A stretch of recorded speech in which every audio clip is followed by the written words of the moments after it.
Welcome to New Dad Gaming, a show about gaming, fatherhood, and new fathers figuring out their gaming lives. I'm Trevor, and I have a 3-month-old. 4-month-old. He's 4 months old now.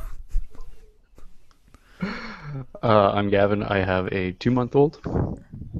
I'm Jeff. I'm going to stick at 2.5 and 5-year-old. Those are the ones you're going to go with? I'm not counting months. Oh, man, I can't stand when people count months past a year. Like 39 months? Oh, Yeah. nice. 39 months. What? I love it when they try to do weeks past a year. Oh, There's 73 weeks. You're kidding me. You've never heard that. Are you serious? No, I'm totally making that up. But it exists. I guarantee you it probably exists somewhere. Probably like in some high-end neighborhood. I believe it. Oh, yeah. Yeah. A gated community.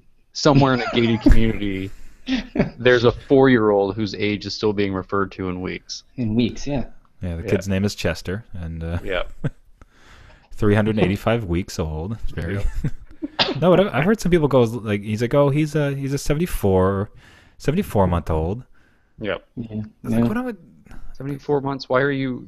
like you can group those into clumps of 12 and just shave it down a bit. Yeah, like, I've heard, but that's an exaggeration. But I've literally, honestly, heard up to a 40-month-old. That makes no sense. Yeah, it's like, are you holding on to him as a kid? But he is one. Yeah. No, I think like, that's some issues about the parent being able to let go at that point. It's like it's a kid now. It's not a baby anymore. It's a kid. Your child is growing. It's natural. It's good. It's great. But you can now refer to their age in years, and they can consume more than breast milk. So let's just move on. Yeah, man, it's so bizarre. But Yeah. Well, everybody has like their thing, and I think sometimes like everybody parents differently, and sometimes it can seem pretty bizarre. But when you are referring to increments of time, sometimes it's good to use the social norm. It's the same as like we don't refer to certain measures of weight in stones because people are just used to kilograms or pounds here in Canada. So yeah, see, I don't mind like to each their own as far as parenting. Like I'm down with that, but when it impacts me, where I'm doing mathematical gymnastics to try to figure out. 1, 2. yeah. Like, damn it, man, I'm tired. I don't have time for math.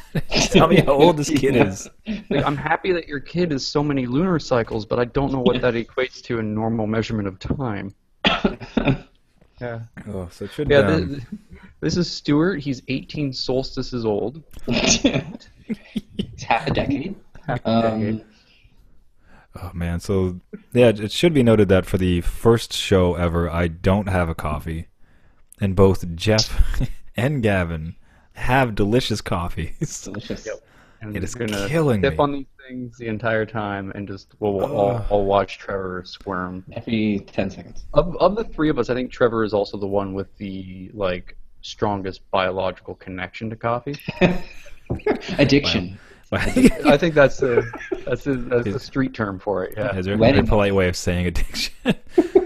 I have an emotional connection to it. I have a mental a mental connection to it. I have a physical connection. As a dad, you have Right to. now, you don't have a physical connection to it, and that's why you're so grumpy. Yeah. Oh man, I'm so tired is what I am. Wow. Yeah. So Did you get any recovery over the last few days? I mean, much like we lamented on the last show, like God bless partners, and my wife has been an absolute treat and just been treating me so amazingly, letting me get naps here and there. But just I got better and I got better, and then I kind of slacked off on the care, and I proceeded to just get much worse immediately. So it is, yeah, I am worse for wear. We'll put it that way. Yeah, so One of the reasons why I'm still very happy that we do this by proxy. yeah, we'll just 2 hours of travel every single week Yep. for this So we fine, can all fine get program. Oh yeah, then best part too, y'all get. Yeah. But yeah, I will say like the interesting experience happened last week when I was gaming, and specifically like I ruined my chance at gaming, where old gaming habits came in to just ruin an experience that I could have had. And so this is still within Batman Origins. It's probably going to take me a while to get through it at the slow pace I can actually dedicate to it, but my old completionist habits came to bite me because I was looking at one section of the map and it's like, you know what? I'm just gonna get all of these things. Let's just see what it's like. I'm gonna fix all these towers. I'm gonna get all these data ones. I'm gonna get all the Joker stuff. Just one section. We're gonna see what that's like. Clear it out. Ultimately, if the reward's good enough, then fine. I'll put in that time. And it got to a point where there was one of the Joker secrets, and it's like you had to rappel down this thing, run across this, jump through 6 hoops, kill 4 the guys, jump back up within like 20 seconds, or you miss it. And like I had to like go through all these online tutorials about how to do it, and I failed it like 2 or 3 times in a row. And I'm like, why am I doing this? This is miserable. I have wasted what could have been a very enjoyable beat-down hour pulling my hair out, desperately trying to get this stupid Joker trophy that I don't think I'm going to finish all of them anyways. Like, what am I doing myself? It just like shut down the computer and left. Like, that was all the time I had to play. So just old habits coming in to completely ruin what could have been a very enjoyable gaming experience. And then the baby cried. I had to leave. It just... But it's like those moments are now like because of that responsibility. Like those moments are so like precious. Like you just can't. It's funny. Like there's almost this pressure to enjoy that moment of gaming. Like you almost have to plan it out in a sense where it's like, you know, I know that I can get in, play this, enjoy it, and then once I get interrupted by baby duties, it's not going to matter. Like I'll feel satiated. I don't have to, you know, go away feeling bad for what just happened. Speaking of baby duties, I'll be right back. Oh. Ooh. Gavin has lost the poll a second time. Ouch. Man, so what is it now? Like he owes us money or... Maybe coffee. Maybe we can just turn it to coffee. Oh, he should totally come deliver coffee. But I get what you're saying on the whole trying to make your gaming session the best that it can be, right? It's a precious moment. Because you really have to make it count, otherwise you're going to lose it, and you're going to be ending up, you know, spending a couple hours jumping through hoops to try and get a trophy. Oh, it's so dumb, and there's no payoff. It was all this time. No. It's just a couple more percentages off of that like completion bar, and it's like, why am I doing this? It's hard. I'll say it's a hard habit to break, but it's like literally. I mean, this is such a minor thing in life, but ultimately, for these next years as we're going through this, like this, it's really something I have to beat because ultimately, like that percentage on the save game, it's like, oh, you're only like 14% done, or you're 80% done, and not being finished it. Like that really goes against how I've always played games. Like I really do like to get the 100% to completion. And I just can't. Like I just really have to stop myself because otherwise I'm not going to be enjoying it. I'll be playing this Origin for 2 years. That humbles you, because like there's this. I remember I used to be very completionist, and then I played Just Cause 2, and I finished the story. I like destroyed most of the outposts that were around. I collected a good amount of stuff.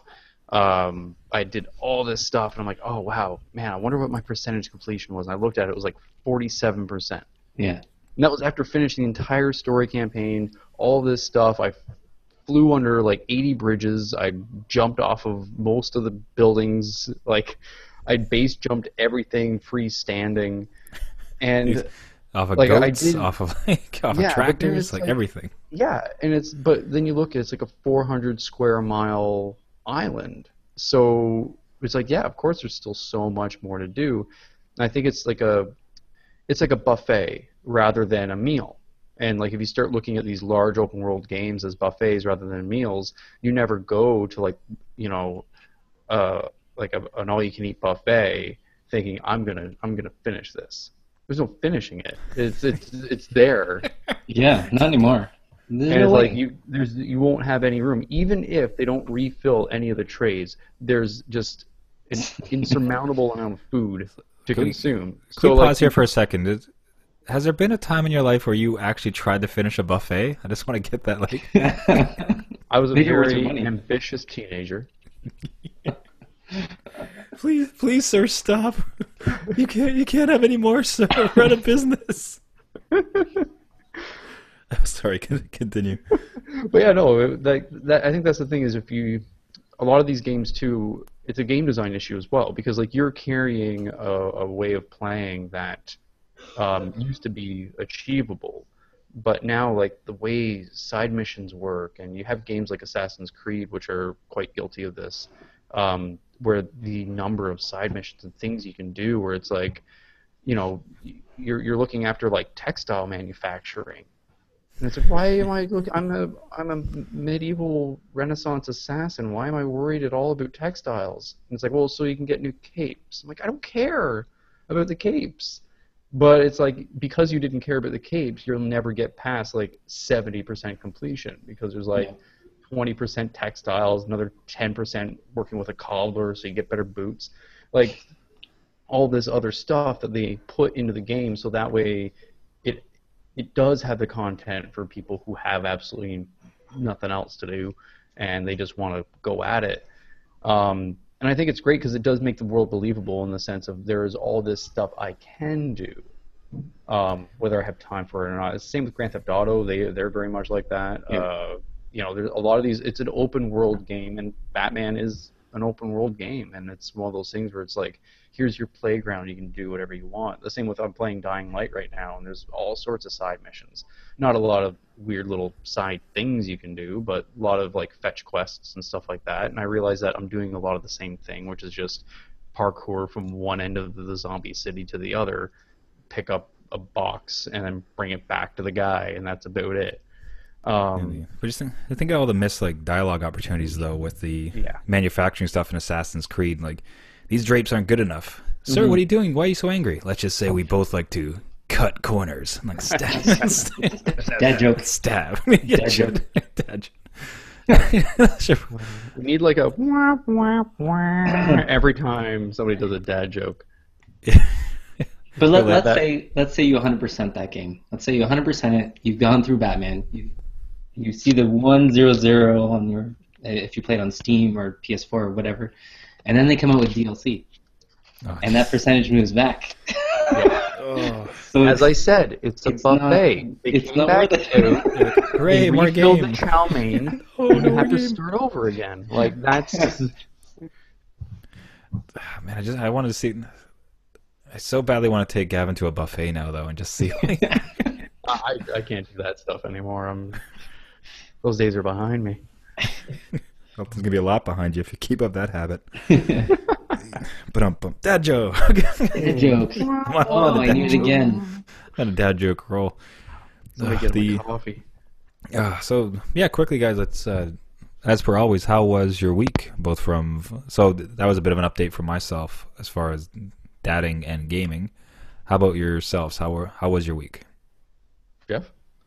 Mine was okay. I started on a couple other indie games. Teslagrad, started that one up. It was kind of neat. Animation's kind of fun. It's kind of like a platform puzzler. Yeah. A little bit more relaxing than some of the heavy stuff I've been playing. I did Platinum Rocket League, so speaking of 100%. Ooh. But then we have royalty in our midst. So I got some sessions in. It was a pretty good week. I got over my sickness from last week. It infected everybody else again. So, but now you're immune. You can just sit back now and I'm watch immune. everybody else. You'd say that. I'm just waiting until next week's show. Yeah, that's not gonna be good. That's when the kids bring home the next strain. Ugh. Or just It was mutates good. into kid and comes back to you like bigger and stronger. Well, the kids go to school and they lick the garbage. I don't know what they do. Come back with new bacteria. I don't know what it is. Lick the bottom of the buffet tray and. Oh, well, with the pending strike, it's not the cleanest of hallways right now. So you never know. Yeah. Right. But no, good gaming session. It wasn't bad this week. They got a couple new games, new faces to games in at least. What about you, Gav? I've had a very busy work week. Dad week wise, it's been pretty good. Just kind of we're doing our thing, and she's been doing well. We got a couple decent nights sleep, so that was great. Had some visitors over the weekend, which was also very nice. But there was a deadline for today that I was trying to get a bunch of like concept art and stuff like that ready for. So with the looming deadline, that's usually always like okay, I don't know how much time I have to play, but I did get a little bit of time in here and there with kind of the usual go-tos. I've been still working my way through Dying Light. I'm trying to get that off of my to-do list before November, because that's Fallout, and that's all I'll be talking about most likely until December. Then that's For the next year. for the next year. So no, okay. Yeah. Okay. So, Now any I'll just think about like pending releases. Have you guys? I bought a key for the upcoming Star Wars game, Okay. Battlefront, which like the beta is coming on the 8th. I don't know if you guys are looking at that one. And there's also, it seems to be like a pretty big release. There's Battleborn from the same makers of, what do you call it? Borderlands. It's I think it's mostly a player versus player, but there's a whole campaign mode. It basically looks like player versus player, but done a la Borderlands. And then there's Overwatch from Blizzard, like their do P versus P. Like you said, Fallout's coming out. I'm trying to think like some other big releases. It's a pretty like now is the season when they start coming out, right? Just before the Christmas. Yeah, there's I think there's going to be obviously a Call of Duty of some kind. There's another Assassin's Creed out. There's like your regular players. Like two of my personal ones on the list is obviously Fallout, but also I really like the Just Cause series, and the third one of that's coming out. So that's the other one that I'm waiting for. That'll be coming, I think December. I think is when it comes out. I thought that got pushed, but I hope not. Banking on it showing up. Like No, last I 1,000 square checked, it was kilometers. Yeah. yeah, it's stupidly large. But no, those are the ones that I'm looking forward to at the moment. So, I think. but yeah, I think I would get I'd get NHL 16. I haven't really got an update for a hockey game since 12, but they don't make any games for PC. Seems like yeah, it's a weird thing. Like this, sports games, the PC is kind of a bit of a desert when it comes to that. Like they get all the releases on console, and then even some of the PC ports, they get kind of. I think there was a FIFA game where the graphics got toned back a huge amount, where it's just you see it and it's like, PS3 why did you quality. down-res? Like PCs are capable of 4K resolution. Like why are you, like it should have more pixels. Why less? But nope, nerfed it. that's a weird place and also like the Batman Arkham Knight. I think its re-release is coming out sometime this month because the first release Yeah. was so unplayable. Oh, it was a hot mess. So like, yeah, it's kind of bizarre. Like it's the best of times. As far as like some of the deals and some of the like a great breadth of games that come out, but then it's the worst of times. Sports games, like anything that's ported is, yeah, like you said. Two terrible recent examples was that soccer game that was, Xbox 360 quality. Yeah. And the mess that was Arkham Knight. Although not quite the mess though. Don't suppose either of you fine gentlemen bought Tony Hawk 5. No. No, but I've been loving it on YouTube. No. Do you remember the graphics? Do you remember when they first introduced it and they had like this weird, like it was a different graphics engine, and all of a sudden everybody complained, and then a month before release they're like, oh hey, we got new graphics. Yep. That's not. And it just the looks best like sign. such generic, realistic graphics. Like that was the thing too, is it was the type of real graphics that you see usually bundled with like a dev kit. It's like, hey, so you want to use Unity or Unreal? Well, here's some just placer assets you can use while you build your prototype, and then you can actually hire some artists to make some real stuff. And they're like, nah, we're good. We'll just stick with this. Some quality control and the bugs. Yeah, just like, Yeah. man, if they had just like, because those games are great, and if they just like played the nostalgia thing properly, where it's just like a super tight, great playing Tony Hawk game, like, yeah, there hasn't been a skating game in quite some time, so it could have been. Yeah, They're really I think good the stuff. last series to actually do it right was that series called Skate, and that one was very well received. It did really well, and I think like American Wasteland was the last Tony Hawk game, and that one kind of faltered. Oh wait, there was also that one with the Peripheral that Yeah, it came with I have Oh, it had, mine. plastic. yeah, it had the whole like It was skateboard that you can horrible. buy. It was so horrible. Yeah, But I heard it's like you just feel bad for the guy because like the last few things he's done, you've just been like, oh, buddy. no. Like you're swinging for the fences, but it's like a wiffle ball bat. Like you're not even. It's like, what are you doing, man? Yeah, so I thought It's this. just it's I thought, go because ahead. like, oh sorry, yeah, it's just because it was back when it was in its heyday. It was such a fantastic game, and I think that's the frustrating thing for the audience too. Is it's like we know you're better than this. Like we know you're capable of greatness. It's not just watching somebody try and try and try, where you're like, yeah, maybe this isn't for you. And it's like the audience knows that there was something, and they're just trying to find it again, but like maybe it's gone. Maybe it's like, yeah, it's It was just, so good. you know, It was so good back in the day. yeah, it's like a Even when high school AC/DC sweetheart, and comes you just on, can't connect again, kind of thing. TNT, I immediately think Tony Hawk. It was such a good game. Yeah, Yeah. That's lost. and I hope our, I hope our kids can have that type of.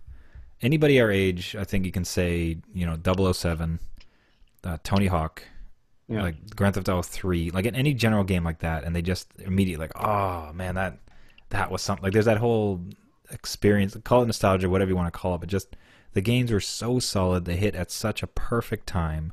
Hmm. Like the amount of summer like nights are just like gaming sessions with Tony Hawk, like the huge move, like how what's the biggest score you've ever gotten? What's the biggest score? Like Yeah. everything around it, and that still lives on to this day. Like I really hope that as our kids are coming up and playing games, like there's that opportunity. I'm trying to Well, think about any. it's difficult though because all of those games you have to remember what where they were experienced, and it was usually in a friend's basement. Everybody huddled around a CRT. Like it was a more social engagement. Even like the first Halo was usually split screen multiplayer or co-op with a friend in the same room.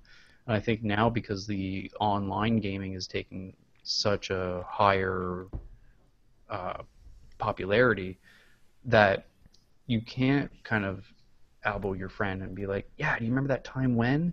It's like, well, no, because we didn't share that experience. It was everybody's kind of on their own, and there is a lot of like Lovers in a Dangerous Space Time, for example, is one where like we're seeing some more couch social games. Towerfall is a great example for that as well. Nidhogg was great.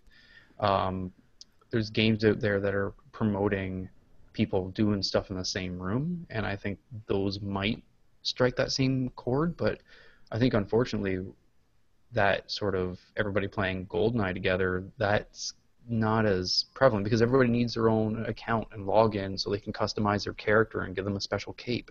Like it's not just about, okay, well, you play Jaws and I'll play Oddball and then let's just go do this thing.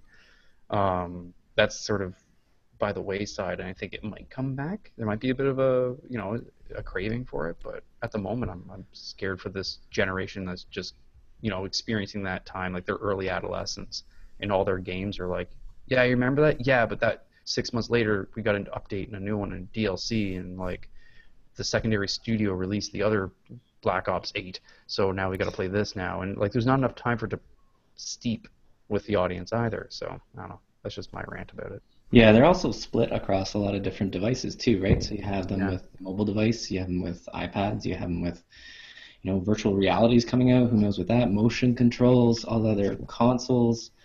So it might be a little bit of a different scene when they grow up into it. But I at least know from my perspective, a bunch of the dad group, we get together once a month and we have a gaming night. So we do the couch co-op thing. So we keep Nice. that kind of alive, and it's awesome. And you just remember how awesome it was growing up. So I'm hoping that they have that connection in some way, because Hopefully it's not just nothing but Minecraft and Angry Birds. yeah, Like, yeah. More of a social connection, right? And just yeah. then you can create those memories versus just creating your own memories in the game. You had someone there with you. So Yeah. I don't know.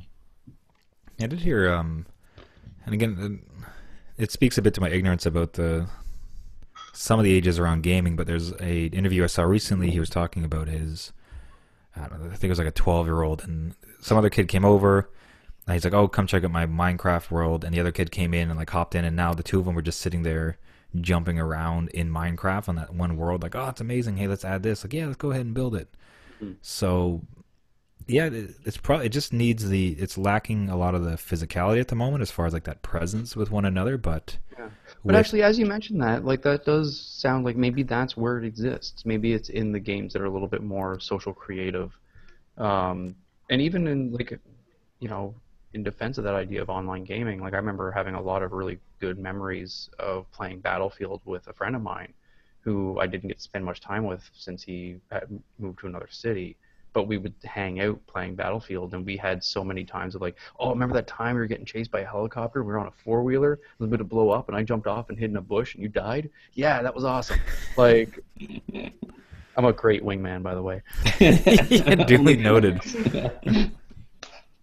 Yeah, that's true, because I remember playing Quake, like Quake 2. Yeah. We couldn't get together every night, so we played online. And StarCraft was the same. Yeah, StarCraft, same, Battle.net. Yeah. So there were some games like that, but then you would see that same friend, you know, at school or the next day, and that connection might not be there necessarily, but... Well, they might be doing the same thing. Like, who's to say that the kids playing Call of Duty now aren't hanging out at school the next day, kind of saying, I was like, well, do you see how awesome I banked that RPG off the side of a van and took out all those guys? That was awesome. So it could be happening, but it's just, you know, we're not witnessing it because we're not. Because we're dads. They're friends. We're adults with their own friends. We're not buddies. We're not not going to be cool hanging dads. around. I do wonder, like, I wonder if it's something that you can kind of push and not like, I hate, you know, you don't like the general sentiment of pushing things on your kid, but the general idea of where the kid says, oh, I'm going to get online and play with, you know, Donald or Daryl, and it's like, well, why don't you invite him over? You guys can play here.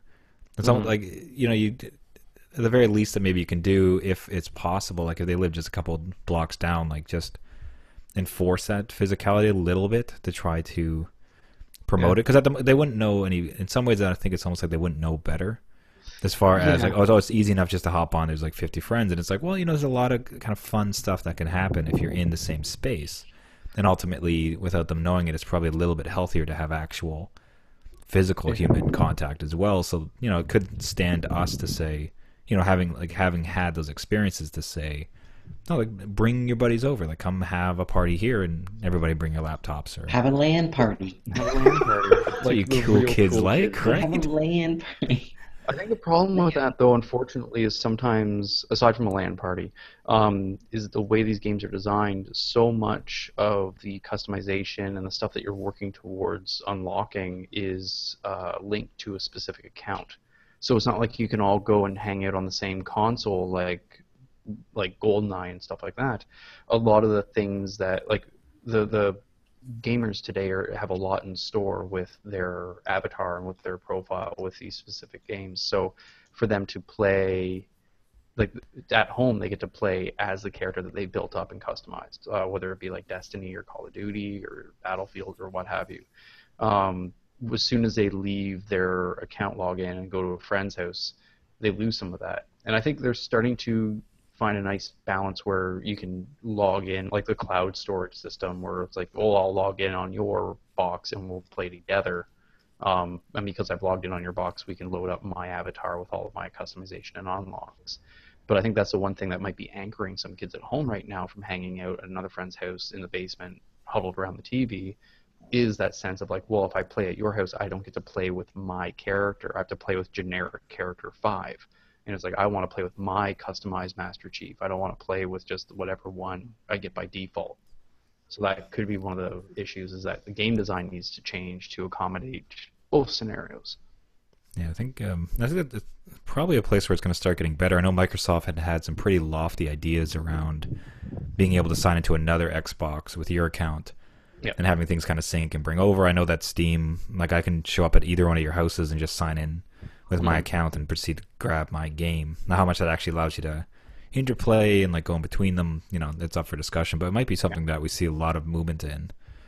To, you know, they've done great leaps and bounds to be able to allow people to not play in the same room. Maybe, like, next one is, and kind of hopefully for the, and honestly, I guess, you know, I'd say so, and I think I could speak on your behalf to say that I think for the sake of our kids, I hope that there's a bit more of a prompt to get these guys in the same room kind of playing, because there's a lot of fun stuff that goes down with a couple of folks playing together. Yeah, no, I think it's I think there, especially in the indie community, there's still a lot of that sense of games being games and not just video games. Like that, yeah, remember that half of the equation is that they are a game.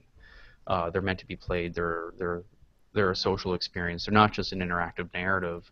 That there's other stuff going on with them. So I think that that sensibility is still being upheld quite well with indie games, and that industry itself is still doing very well and better than it ever has. So I think that sense will help keep that alive. And then, you see a lot of like when I'm at various events here in the city, like I see all sorts of kids playing local multiplayer games at these uh, showcases where it's just a bunch of developers have set up tables with their games and like come have fun. And the number of like 12-year-olds I see just having a blast playing a local multiplayer game is very, very reassuring. That it's like, you know what? No, this stuff is still fun. It's not something that the parents are having to like nudge their kid towards. At the end of the day, it's actually the kid, like, come on, Dad, one more round, one more round. And like, no, sweetie, we gotta go. And she's like, no, no, no, just one more round, one more round. So I liked seeing that. So like I've seen it firsthand. It does still exist with that generation, but I definitely think it's something to encourage as well. Yeah. You could also break a lot of relationships. I remember back in the day, Mario Kart was brutal. There's the opposite view. The segue: broken relationships and Mario Kart. Mario Kart was brutal for that. When you got the red shell at the finish line, I swear, that was, you could just hit your guy next to you. Just, I still haven't talked to John. yeah. He knows That what was he the did. end of it. Oh, Oh, all right. best So I know man we're at a my little wedding, godfather to my kids, gone, he's out. out of the family. So I know we have a bit of a hard stop today, so I think I will propose that we answer a question that we found online relating to dads and gaming, and get into topics next week. So, as I mentioned, week to week, we're going to be trying to take in questions from anybody if you want to visit our website. But this week we came across an interesting question from the internet. I'm going to internet. try to correct for grammar. Thanks, internet. Expletive. Expletive. Yeah. Expletive. Swear word, caps lock. Yeah, Swedish expletive. Stop yelling at me. Help, my son cannot play video games without crying. Hi all, my son cannot play his video games without crying. It's very bad. He gets so very frustrated when he loses, and he throws a tantrum and cries and scares my daughter. He will lie on the couch and cry for 20 minutes and no one can talk to him or even look at him when he gets in this way. Do you guys have any tips or tricks on how to possibly help my son and his tantrums with video games? Oh. Yeah, so to start off, I guess I'll throw it to Jeff as the only new dad. The 5-year-old with, owner? Yeah, the owner of a fresh new 5-year-old. Yeah. Or vis-a-vis the only one of us with a kid who can currently play games. Have you experienced anything where a son got upset when playing a game? He hasn't got upset at a game, but that being said, he can play his 3DS when he does a sheet in a journal, and then he can play his 3DS. So there's a certain power I can hold to the 3DS as a form of punishment, right? So if he misbehaves and he has a tantrum somewhere else, like in the shopping mall or at home or whatever, then he can lose his game system for a day or two, right? So you can kind of withdraw that a little bit. If my son was crying and having a tantrum and throwing a fit for 20 minutes I'm not sure how old the person was in the question, but good question. Let me see what they mentioned. 22? 22? Mid-30s. Like, if they're younger, it might be a good thing to maybe step back from the video games for a bit and kind of figure out what exactly the tantrum is about. If it's about losing, that can apply to pretty much anything, right? If you can, lose in a game, in a video game, you can lose in an actual sport. You have to kind of that kid's in for a treat when the rest of life shows up. Yeah, so that's a hard one. And without knowing the age specific, if younger, I would definitely kind of withdraw the video game. Older, I would. There's I an think issue. for the purpose of the question, I think let's assume it's something in the 10 to 12 range, because I think that's probably a bit of a turning point. I mean, if you're throwing tantrums at 16, you got a lot more issues. If it's the kid's super young, tantrums are kind of easy to come by. So let's answer assuming we're looking at about a 9 to 13-year-old. Well, 13 even feels young or old. That's Yeah, if I pulled that sort of stuff as a kid at 13, I know that would have been, regardless of what the catalyst for the action was, if I committed that sort of tantrum at that age, it would not have gone over well. yeah. So let's put it at 10 or so. Yeah, I think 9 or the 10. factor is it's How many months? Sorry. Jeez, can you say that in months? yeah. So I think the one thing I that about this scenario that it kind of gets my attention is, like, and I think Jeff touched on it as well, was that this might not necessarily have anything really to do with games. It's just one of the instances where something's coming to light and there's a pre-existing issue with their perception of the world and what is deemed fair and what they are entitled to and what they're not entitled to. Just kind of that idea of, well, I always win, I need to win, and I'm not getting what I should because I'm not getting what I want. And I think sometimes opportunities like with video games would help bring something like that to light before it got too severe. Yeah. Like, it is one of those opportunities. Like, games can be very frustrating and can cause a lot of emotional triggers. Like, even when you're an adult, there's times where I've almost snapped a controller in half. I've been so frustrated with, like, one of those puzzle platformers where you're just like, oh, this game's trying to break me. How many months old are you, Gavin, currently? So yeah, I think the interesting thing about video games is they can kind of dredge up to the surface something that might be bubbling underneath. That said, I think, yeah, removing the video games by way of, like, well, if you can't play with these nicely, then we can't play with them. Mhm. I think that's a very fair way of looking at it. And I think that would also help teach the idea of playing nicely and the idea that playing is a privilege, not a right. I think that's one of the big things too. Is sometimes it's easy to look at gaming as like, oh, well, got to give the kids something to do or else we're going to go nuts. It's like, well, yeah, but if the thing that you're giving them to do is dredging up some stuff that's causing some behavior issues, then maybe you need to find a new activity, and they might not like that idea, but you're the parent. You're in charge. You're the alpha. You have to maintain it. Yeah, alpha. Yeah, I can remember once I had a relatively young cousin come up to me, and he was asking me to beat a level. I think it was on Spyro on a Game Boy. It wasn't anything super challenging, but he couldn't beat it. So he's like, "Hey, beat this for me." And I remember, and like I'm like, I don't think I should beat that for you. And he proceeded to get pretty upset. And I was trying to reason with him, which terrible strategy with a kid. But I said, like, it's like you just have to. It's okay. You just got to keep trying, and eventually you'll learn, and then you'll be good, and then you can beat the next levels. The thing I was trying to impart on him in as sneaky a way as possible, and my fear was that, okay, I beat this for you. You're gonna face things that are harder than this very shortly. So like you're just like, if you can't handle this, you're not gonna be able to handle the next level. Yeah, like but you're then just you make a great CEO. Yeah, I can't solve this problem. Somebody do it. you do this for me.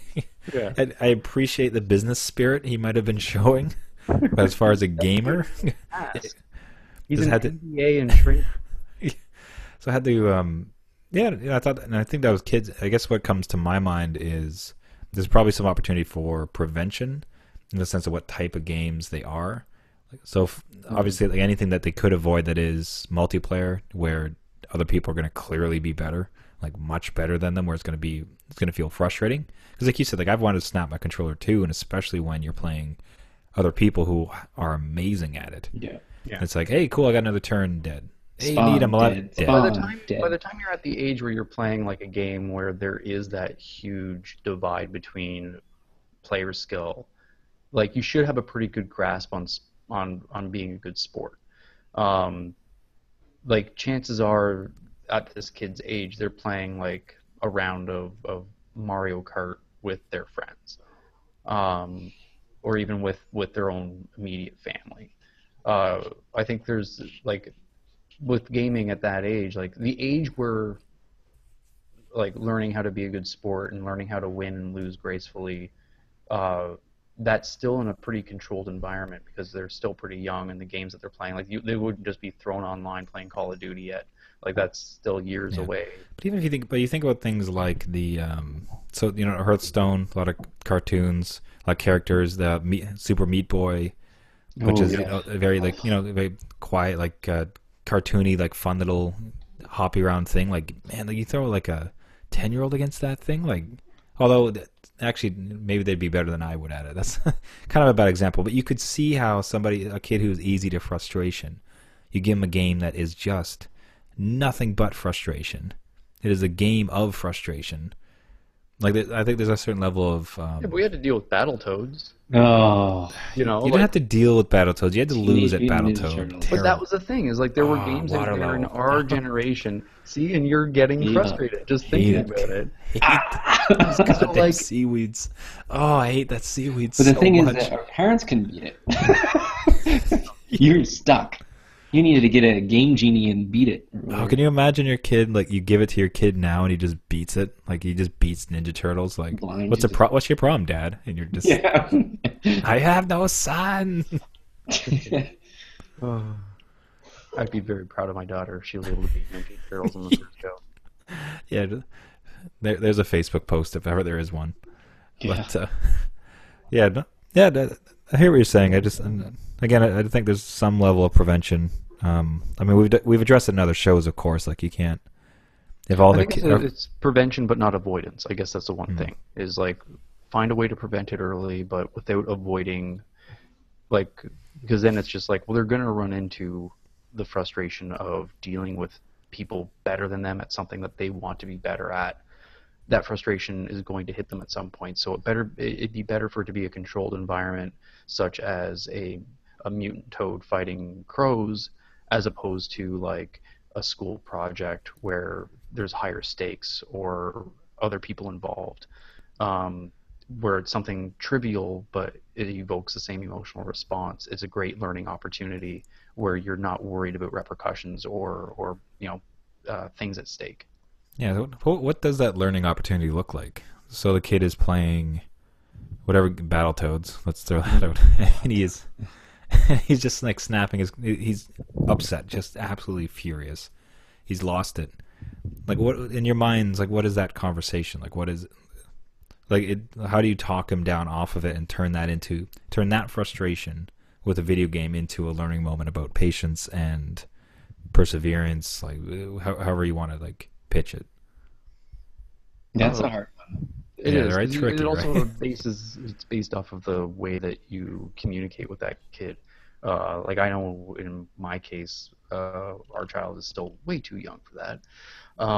In regards to just understanding how our relationship goes in how we communicate ideas and thoughts and feelings. But I think it's just like, okay, we're going to take a break now. You're going to calm down. And then once you're calm, we're going to talk about what happened.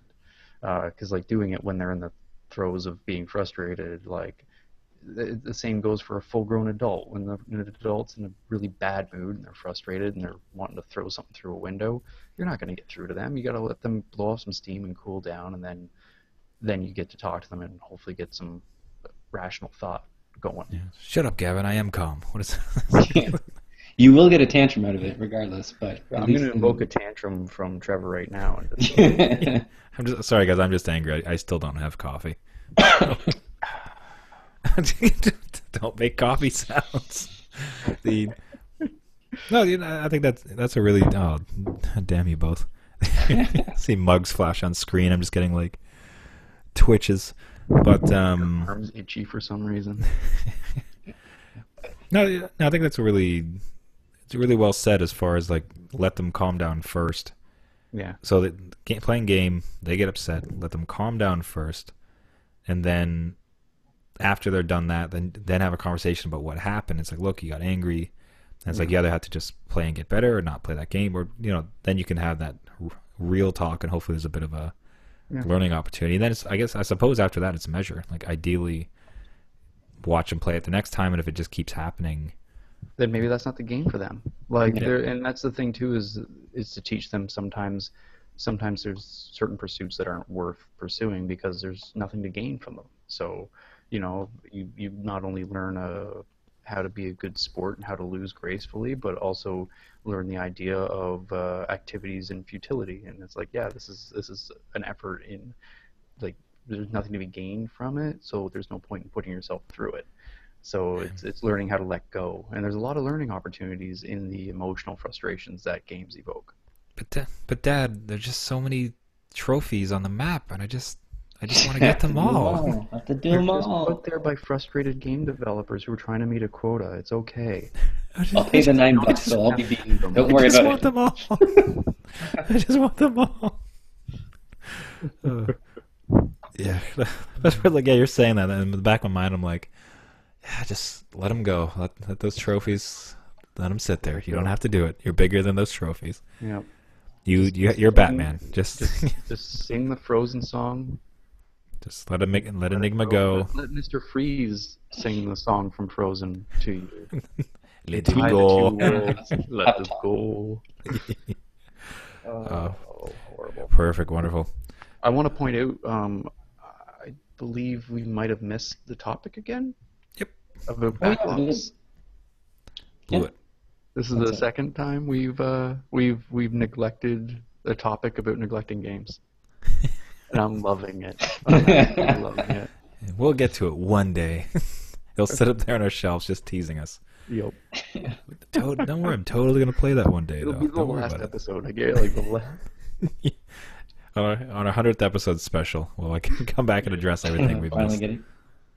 We'll get Nah, distracted. by but we did get a question in, and I think that was fun. I think we all had a learning moment. I got a little frustrated, but I think you guys calmed me down and talked me through it. So Exactly. And now you can go have a coffee. That's a timeout, Trevor. Go have a coffee. please don't take my system away. Beautiful.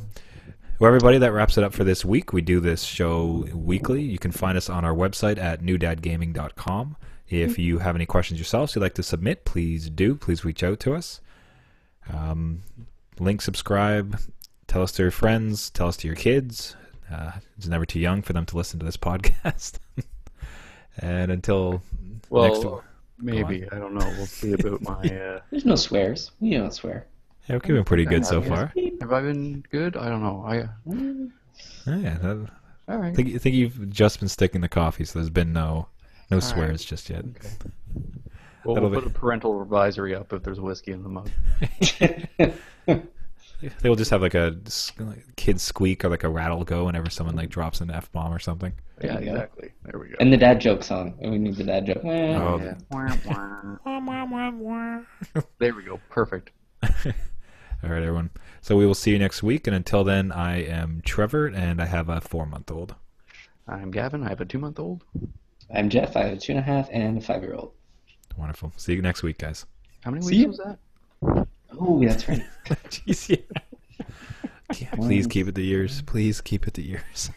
All right, guys. Have a great week. Later.